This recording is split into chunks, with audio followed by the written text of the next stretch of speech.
Okay, so if you've ever felt like your brain is just this high-powered engine that's somehow completely stuck in neutral, just endlessly spinning its wheels over some totally minor choice, well, you are in the exact right place. Welcome to This Explainer. Today, we're diving deep into the really fascinating psychology behind why highly analytical minds get stuck in analysis paralysis, and more importantly, how you can finally break free from it.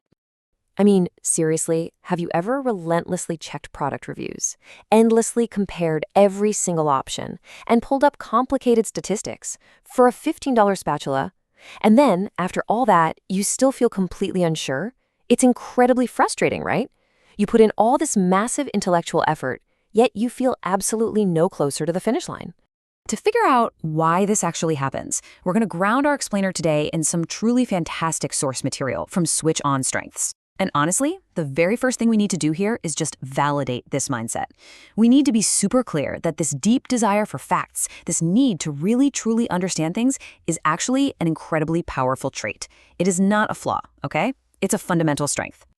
Think about it. Analytical people naturally just do not accept an easy answer. If you have this trait, you want concrete evidence. You want the raw facts, plain and simple. You literally need to know exactly what caused something to happen and whether a conclusion actually makes logical sense. You're bringing objectivity, critical thinking, and serious intellectual rigor to the table. But, well, like any super powerful tool, it definitely has a shadow side when it gets overused.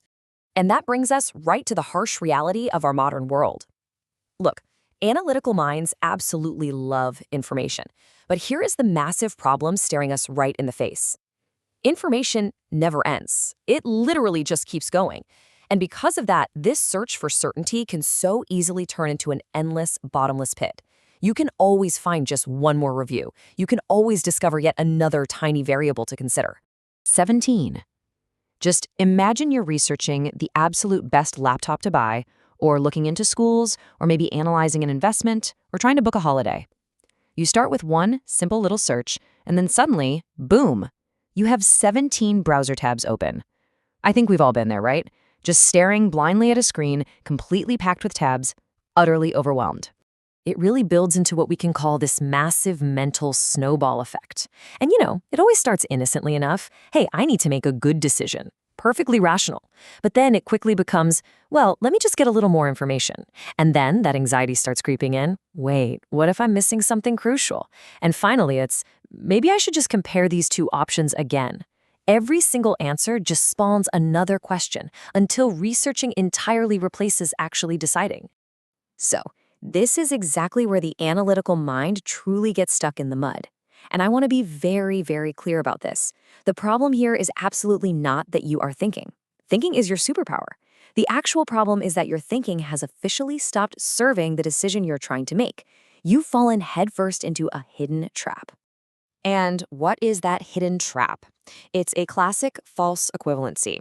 You see, analytical minds sometimes confuse these two very different concepts, genuinely believing that getting more information automatically equals having more certainty.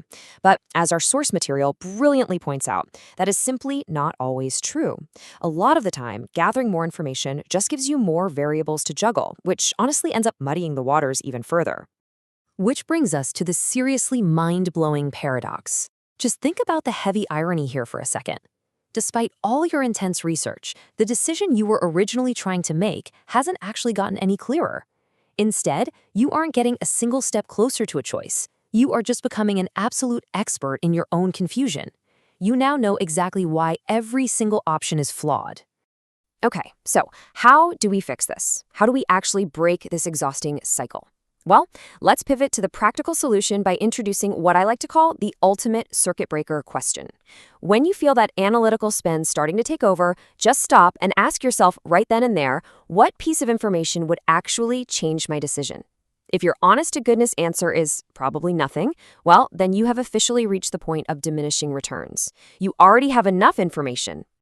The really crucial point here is implementing an actionable, systematic process.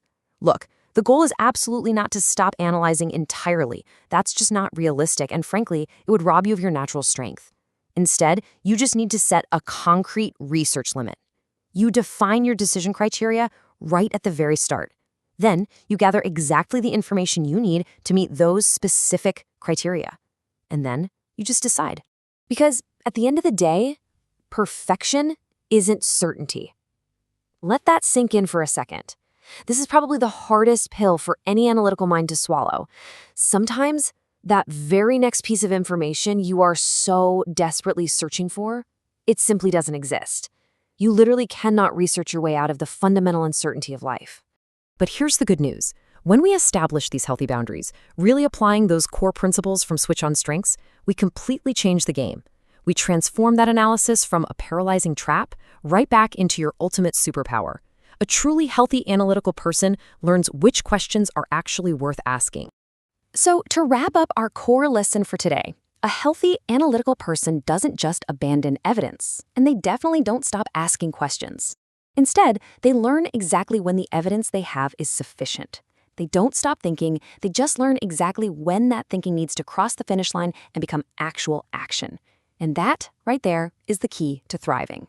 I want to leave you with this final, slightly provocative question derived straight from our source material. Take a second and just reflect on this. When do you personally know that you've done enough research? And if you do consider yourself an analytical person, what is the absolute longest you've ever taken to make a decision that, looking back, actually turned out to be pretty simple? Think about how you can apply this new framework the very next time you find yourself staring at 17 open tabs. Thanks so much for joining me on this explainer, and I will catch you on the next one.